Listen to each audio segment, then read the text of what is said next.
She-Hulk is the latest Disney Plus show that takes place in the Marvel Cinematic Universe. Since the release of the trailers, the show has been criticized for its bad CGI and being considered woke content. However, when the show was released, audiences and critics praised the show for its performances, the comedy, the authenticity of the source materials, and being a breath of fresh air in the MCU. But people online are claiming that She-Hulk marks the death of the MCU. Is it really though?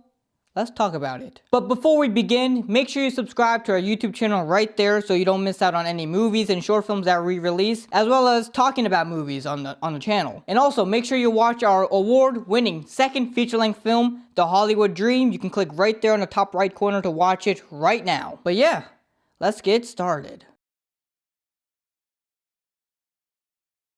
Let me make it clear.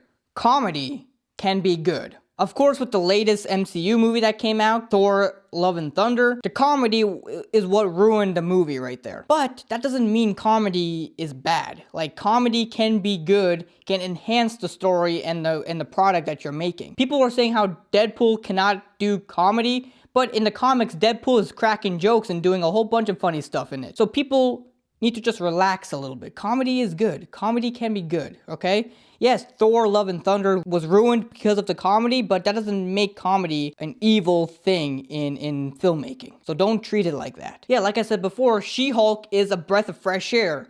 In the Marvel Cinematic Universe, where majority of the movies is action and high stakes, especially with the last two Avengers movies, it's very nice to have a show that is very laid back and doesn't really take itself too seriously. It is a breath of fresh air right there. Too much of the same thing becomes stale. She-Hulk also stays true to the source material. In the comics, She-Hulk does break the fourth wall, does talk to the readers, in this case the audiences. At the same time, She-Hulk has been notorious in the comics for using well-known superheroes on the cover of the comic book for the sake of people buying She-Hulk comics. It's a self-aware type of thing. So when people criticize that Daredevil hasn't appeared on the show until the very end or whatever, even though he was promoted heavily in the trailers as well as, leading up to the show, yeah, that's typical She-Hulk tradition from the comics right there. The show is not woke. Let's talk about woke content and people claiming things that they don't like as woke. Just because She-Hulk is a self-aware, female-led show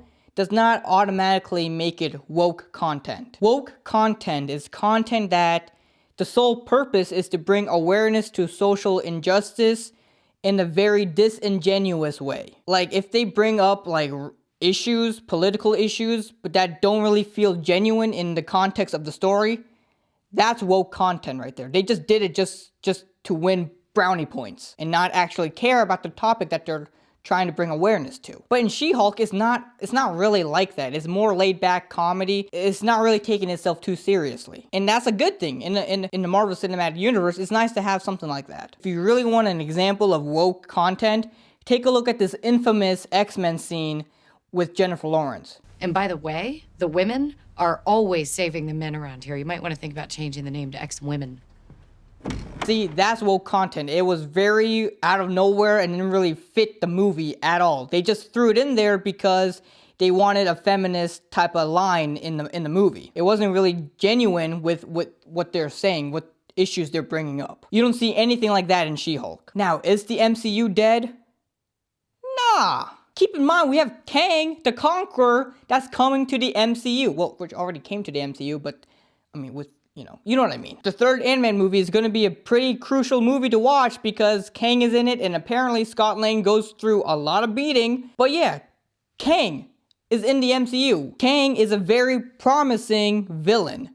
And Jonathan Majors, very, very good actor. Also, don't forget, Avengers Secret Wars is coming out in 2025. The comic book of the same name is about characters from different universes coming together to fight each other. So, we could potentially see Tobey Maguire Spider-Man and Hugh Jackman Wolverine interacting with each other, as well as a whole bunch of characters coming together to fight. That is Avengers Secret Wars. I don't know how they can pull it off in a movie. We'll have to see. But there's a lot of potential going on with Avengers Secret Wars, especially with Kang the Conqueror being the main villain. And also, don't forget, rumors are saying that the new Black Panther movie will have Doctor Doom in it. Doctor Doom is an amazing villain right there. So yeah, just because of a Disney Plus show being more comedic and not taking itself too seriously, doesn't automatically mean that the MCU is dead because of one show. Of course, the movies and some of the shows have not been up to par in Phase 4. Like, I won't deny that, but there's a lot of momentum being built up for what's to come in the future. So, I just watched the finale. My whole thoughts changed on She-Hulk and how it impacts the MCU. First of all, the breaking up the fourth wall. Throughout the show, I kind of accepted it because it's kind of like the Deadpool aspect of it, where some could interpret it as She-Hulk just talking to the camera and all the other characters are just ignoring that as She-Hulk a little crazy. That could be one way of interpreting it. Another way could be like, it's almost as if the whole timeline, the whole show is, the time is paused for She-Hulk to look at the camera and address the audience, kind of like that. But it's not really an impact on the real world. The real world being like She-Hulk's world, or the Marvel Cinematic Universe. So that's the interpretations of her breaking the fourth wall. If people like me assumed it was just her talking to the camera and that being it, not having an impact on the plot. But the finale of She-Hulk pretty much involves She-Hulk leaving her show, going to the Marvel Studios Assembled, which is pretty much a behind-the-scenes documentary of each of the projects that Marvel has made in Phase 4. So, Marvel Assembled is our world, the real life. So, literally, She-Hulk leaves her show, goes to the Disney Plus homepage,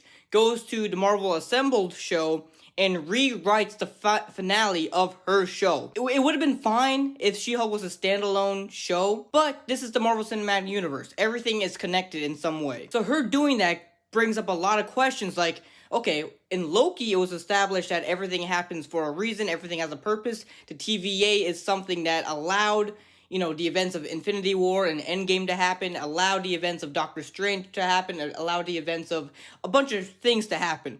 So did the TVA allow She-Hulk to leave her own show, her own reality, going into, literally our world, outside of the Marvel Cinematic Universe? Or are we part of the Marvel Cinematic Universe? There's a lot of questions that is raised now. And Kevin Feige is a robot on the show, or in real life, it's confusing. I don't get it. The extent of how the fourth wall can be broken wasn't established at all. We don't know now, is She-Hulk allowed to do that with anything?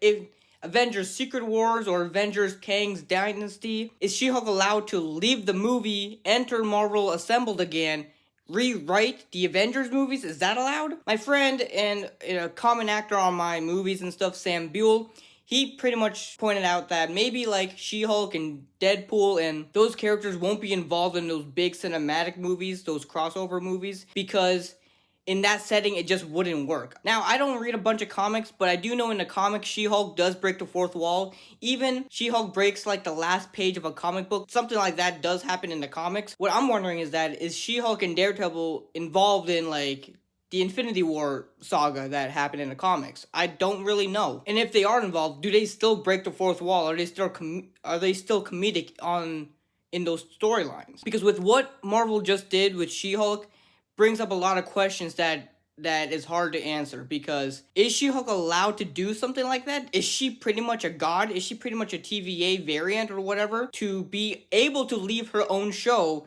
enter a different show completely, a show that's a non-fiction show. It's not part of the cinematic universe. At least it wasn't until it is now. As it stands, with the finale of She-Hulk now being a thing, is the MCU dead? It's not dead, but it's definitely fractured right now. That's something that needs to be addressed in some way. These questions need to be answered somehow. You are watching a master.